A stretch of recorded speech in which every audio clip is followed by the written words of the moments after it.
Hello, everyone. My name is Mark Kageyama, and I'd like to welcome everyone here to Be Your Own Hero. I'm a stage 4 prostate, bone, and lung cancer patient slash survivor. Been dealing with cancer since late 2020, early 2021, and I am just so happy to be alive and doing well. And actually started this channel back in early 2021, and you could take a look at the videos there. And also, I asked you if you could please subscribe, make a comment in the comments section, and ring the notification bell. Uh, that would really, really help the channel grow. And that's what it's all about because what I like to do here and also with our Cancer Conquering community, which we meet on Thursdays at 12 Eastern, is we want to provide hope and inspiration. Because let's face it, without hope, what do we really have in a health crisis of any kind, whether it be cancer or anything else? We have to believe as human beings that there's hope that we can get to the other side and get better. So that's why we're here, and that's what we like to share, and that's why we love to talk to people that inspire us and to hear their stories of overcoming. And we have a returning guest, and her name is Diana Ash from Canada. And so, what I'd like to do is bring her on. Diana, please reintroduce yourself and tell us a little bit about who you are to refresh everyone's mind. And then let's move on, and we have some great things to discuss with you. Thank you so much, Mark, and thank you for having me back for part two. Hello, everybody. It's great to be back and to share a little bit more about my story. I know we had such a great conversation the first time around, so I'm looking forward to getting back into that and elaborating on some of the topics that we did touch on. So a little bit about me. As Mark mentioned, my name's Diana Ash. I am from Canada. I am a two-time ovarian cancer survivor. I was diagnosed back in 2019 and had a reoccurrence shortly after. And I'm going to be hitting the 5-year mark soon of finishing treatment. So that's a big milestone, I know, for many cancer patients. So gearing towards that. And in the meantime, this past year, I wrote a book. It's called Take Back Your Power, a guide for young women with cancer. So trying to take my challenging chapter and turning it into lessons for others. And as Mark mentioned, hope. The whole point of that is to bring hope to people that are currently going through their journey with cancer. And I lean so much on other people's success stories, people who had gone through cancer and had come out of it on the other end. And I wanted my story to be a survival guide to others as well. So thank you so much, Mark, for having me here to chat about my story and about everything, really. Oh, thank you, Diana, and I appreciate your time, and I'm honored to share this time with you and to share it with everyone else. And I really appreciate people who watch this channel, and whether it's on YouTube or Rumble, it doesn't matter. It's important to hear these messages, which are ultra important. So let's get into the conversation. And we were talking about how important it is prior to getting on here, how important it is to have a support group in your cancer journey or any health journey. So when you got diagnosed with cancer, uh, who helped support you and what did they do for you? So when I got diagnosed, I was 33 years old. I was single. I was in the peak of my career, just about to move abroad. So I was getting ready I had packed up my apartment, I had given it up, and I had moved in temporarily with my mother at the time, just getting ready to go abroad. And that was the time when I was getting my test done and trying to figure out what was going on with my body. So I was already at my mom's house, and when I got my diagnosis, it was a blessing in disguise. And I truly do believe that, everything kind of happens for a reason, and the timing of it is a little surreal too. But she was my biggest rock. She was the one that was there for me throughout the entire process. It was a long 2 years, I would say, between the time I got diagnosed to the time that I went through surgery and then chemotherapy, having a reoccurrence, having to go through chemotherapy again, and then eventually having to go through fertility treatments was another chapter of that. So it all prolonged over a period of 2 years, and she was my biggest support through that. And quite frankly, like going through cancer, I don't believe that anybody can go through cancer alone. You need a support team. I call it my support army. It's the people that you have closest to you, and it is often the people that you least expect. So the people that you think are going to be in your immediate circle, sometimes will not, but there will be a whole wave of new people that will also emerge through this journey, and they become your greatest allies. And they are the ones that are there that are going to support you physically when you're at your worst, when you can't walk, when you can't get out of bed, mentally, to make sure that you've got the proper mindset, that you're not falling into a funk, which is really, really easy to do so when you're in it and, taking all these medications and all that, but also emotionally and just socially. And you'll have people that will just, it'll be as simple as sending you a text message just to be like, hey, I'm thinking of you. And that will make the world of a difference. It's the little things that I think go a long way. And that's that whole aspect of community. It's like the people that are there for you in your darkest time that can uplift you is really what is going to pull you through your healing journey. And that support group, I think, looks different for everybody. You could have one person, you could have a group of, I don't know, hundreds of people supporting you. And I also, I talk about like your support community can also extend to, and this is a group that I think we forget a lot about, is like your pets. I had my cat at the time, and they bring so much emotional support and so much love. And it's like, all the little things. It could be a plant, it doesn't have to be what we envision a community to look like. It could be very personal for every individual. It's like what brings you joy, what brings you support in that moment can look very different, but it's so crucial.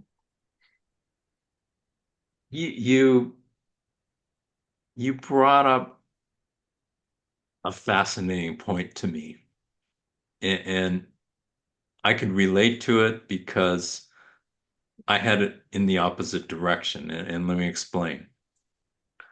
When I got really sick, my daughter who lives in New York, Lisa, she insisted that she come and help me. And I kept telling her, and she's busy, and her and her husband, uh, fiance, or however she wants me to say, I'm not sure these days.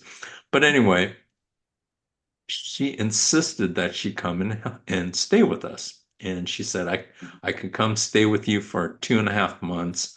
Um, and I want to help you. And so I kept saying, no, it's okay, Lisa. You could, you're busy and all this kind of stuff. But she kept insisting. So finally, the more I thought about it, I said, okay, that would be great. And she lives in New York, and at the time I lived in California. And so she literally dropped everything, and they drove their motorhome to California in a week, Wow. and and came.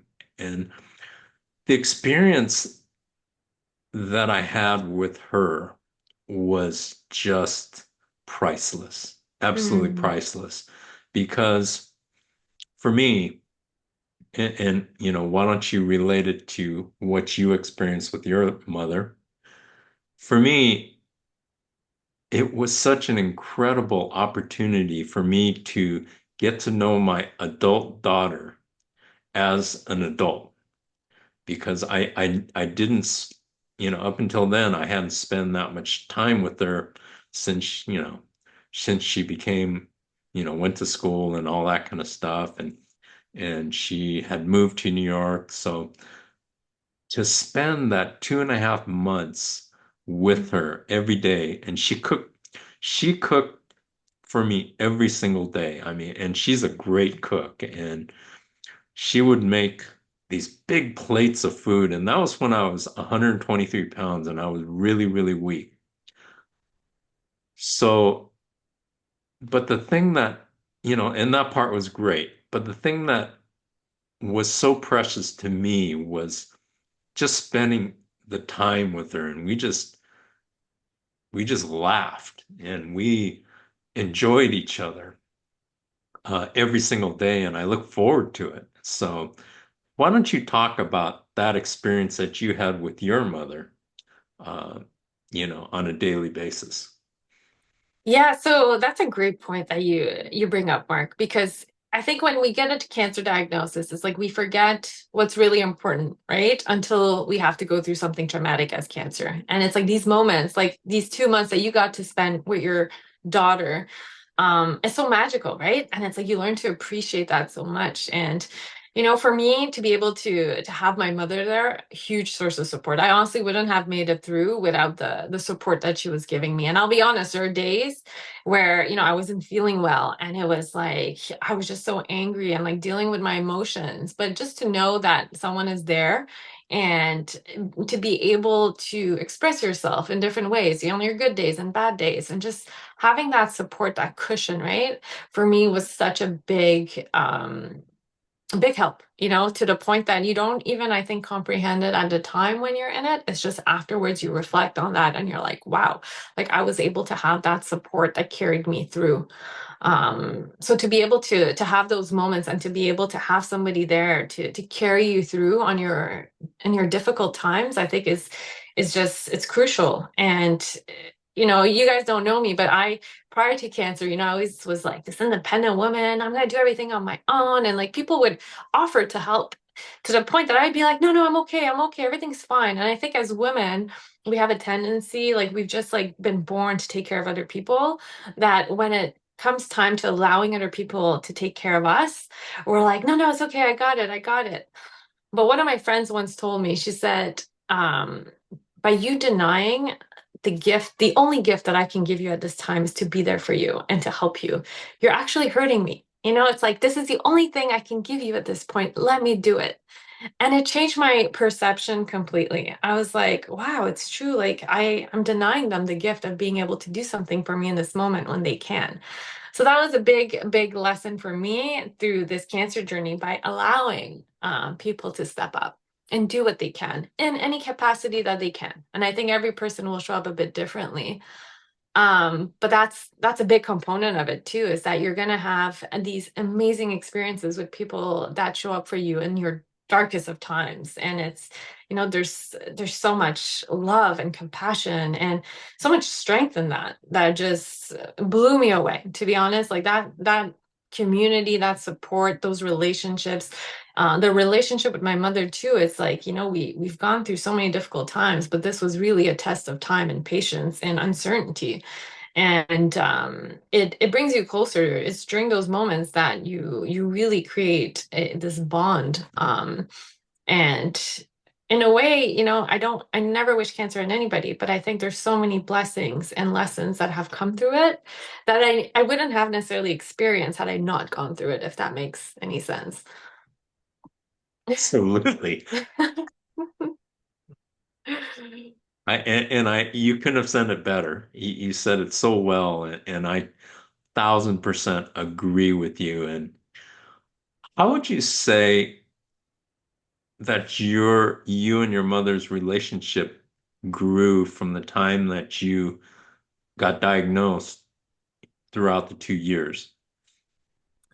Like this undeniable trust, right? It's like when I can be in the worst state possible, not just physically, but even mentally.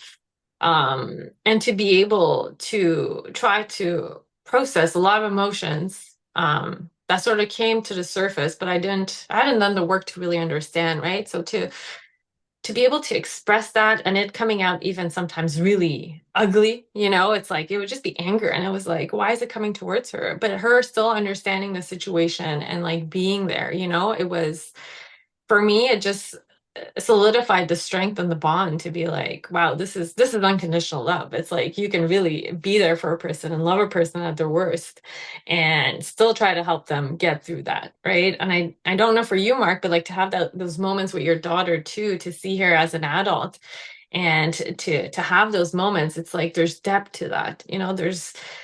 There's so much darkness that's potentially lingering with a cancer diagnosis, but it just brings you so close in a way that you appreciate life for what it is and the simplicity of life and the little things. You get to see beyond superficiality, I think. It takes away, it makes it raw. It makes it for a real raw experience. And I think that that's where there's meaning and so much beauty in that it creates a different type of relationship that brings you closer. I agree. I 1,000% agree. Mhm. I just recalled one one day uh, when I was she would ask me all the time, "Hey, how you doing?" And I would always say, "I'm doing great." And she goes, "I wish you would just tell me the honest truth. You know, you can't be great all the time." I said, "I'm alive. I'm great." And she just looked at me. She just shook her head and walked away. And I won't forget that because it was kind of a defining moment. Um, and then another moment that I recall, I had another caregiver who was after my daughter left, who was a close friend, family friend, and she stayed with me, I think, for like 5 months, or she wasn't with me. She didn't. She would come during the day, and she would leave, at like 5 o'clock or something like that. And she said to me, the whole time that I took care of you, it blew me away in the fact that not one time did you ever complain. And she said, I look back and I was the one complaining to you, and you were the one who was sick. And I said, that's okay, but that's just who I am, and that's who I want to be on a daily Mm, basis every single day. Is I want to be positive, and that's one of the things that helped me to get better sooner, I think, is yeah, just having that mindset and that belief and that positivity and practicing that every single day. So it was practicing to the point that it didn't matter. Um, mm, you know, I did it just became an automatic thing. I didn't have to try to be positive. It was just I am positive and I'm gonna be positive no matter what happens. And so talk I love about that. your talk about your mindset through all of this. And I know you had ups and downs and things like that. When did your mindset shift in the positive direction for good? Great questions, Mark. So mindset's such a good topic, and it's one of my favorite topics because it really is the foundation. Like your perception really is what determines your reality. Because that is, two people could be going through the same experience, but they will view it completely differently, and it's all based on mindset. So it's a topic that really fascinates me. Me as an individual, so a positive mindset was not natural, if you want. Like it took a lot of work. And I think that it's important to mention that because we think that people are born with a great mindset. And I always thought like, wow, these people are so lucky. Like they're just like they just see life differently. And I was just not that person. So it took a lot of work. It took a lot of work for me to get to a place where I was able to shift my mindset.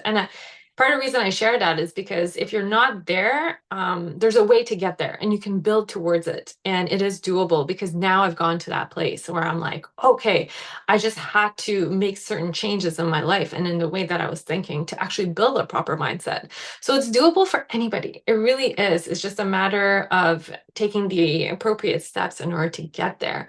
But when I was going through my cancer journey, one of the things that helped me the most, so growing up, I did a lot of competitive sports. So I was a figure skater for 15 years, and then I went into track and field and cross country running. So I used a lot of the principles that I learned in sports, such as discipline, consistency, even just like setting goals. Like that was ingrained in me from an athlete's perspective. And I brought that into my treatment plan. Like chemo, I was like, it's not a sprint, it's a marathon. And I broke it down like if I was training for a marathon. And I was just like, these are the small goals, these are my daily goals. What are my wins today? And I went as someone who was running a marathon to one day, like tying my shoe was a win, you know? And that was a hard hit for me to be able to take mentally, to be like, I can't even believe how I got to this point.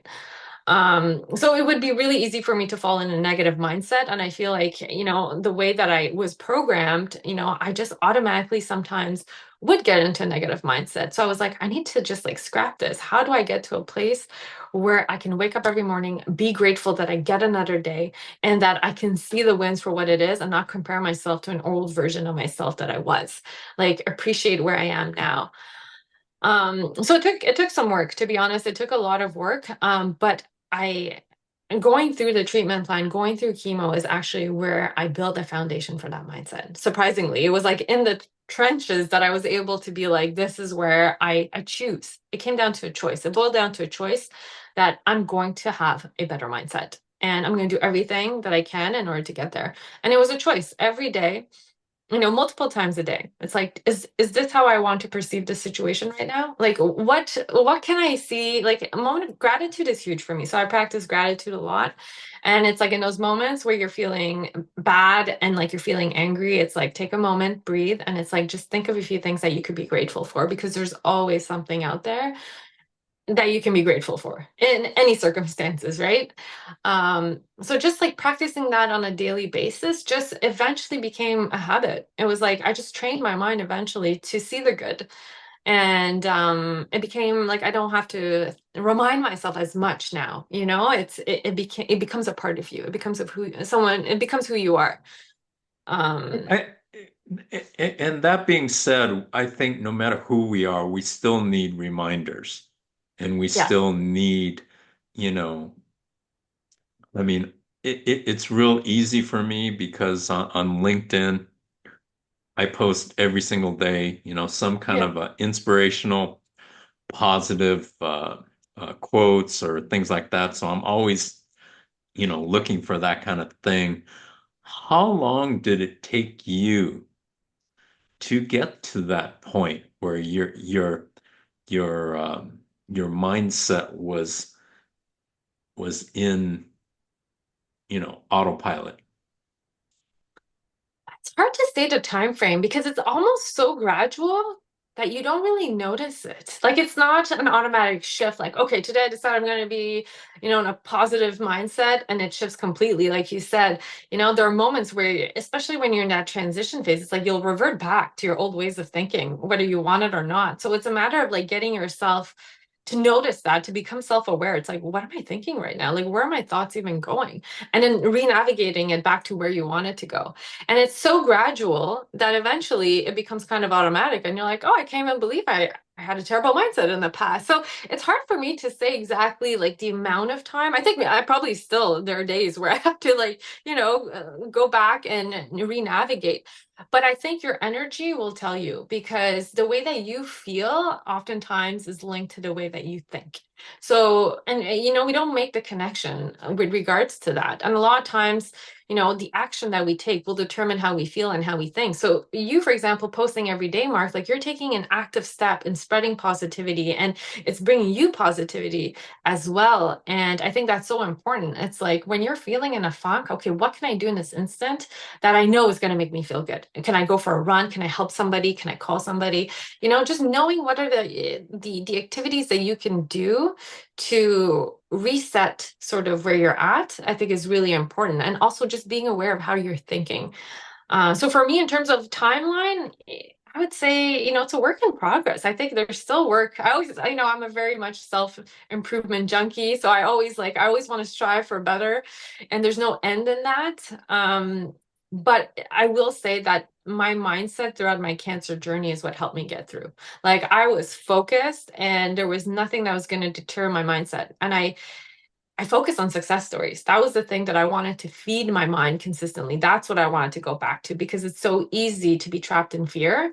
And I knew that as soon as my mind would go there, it would stay stuck there. So I did everything I can to protect my immediate environment in terms of the information that I was absorbing. So I wasn't listening to the news. I wasn't listening to sad stories. Like I protected myself so much from that. I was, anything on TV had to be light and something that would bring me joy. Like I really made an effort to focus on the feelings that I wanted to feel and the thoughts that I wanted to think about. And that's sort of where I built that foundation for a mindset. And you do that repeatedly and consistently, and eventually it becomes a part of you, becomes a habit. I love that. Absolutely love that. And we all are different. We're all Yeah, different people, and we all need to do it in our own way. that's true. And what works for you, what is not necessarily going to work for me, and vice versa. And with the next person, it's just a matter of each individual is different. But I just love the way that you did that and how you came to realize that and you're still very young and to have that going into the rest of your life is such a beautiful thing. Um, Diana, Mhm. I rarely ask this, but I've asked a few people over the years. Would you like to come back and shoot part three with me? Because we didn't even get to talk about what we're actually shooting for. Uh, I would love to, Mark. Thank you so much. It's an absolute honor. I feel like I'm sharing so much information with you guys, but I hope that there's nuggets in there. And I love what you said, it's like it's a personal journey for everybody. What might work for one might not work for another. So yeah, I love that we can brainstorm about these things and just chat openly about it. So thank you for allowing me to do that, Mark. Thank you for having me on here. And yes, I would absolutely love to be back for a part three. Awesome. Awesome. So, what would you like to leave everyone with as far as this episode goes?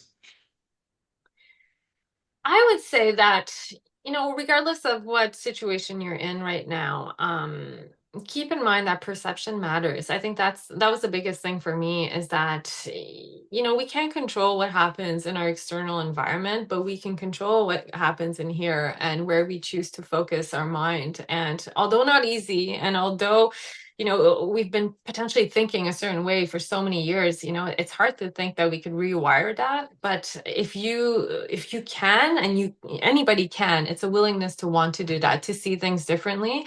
It changes your entire reality because you live life differently, you see it differently, and you feel differently about it. So that's my takeaway message, is that perception matters.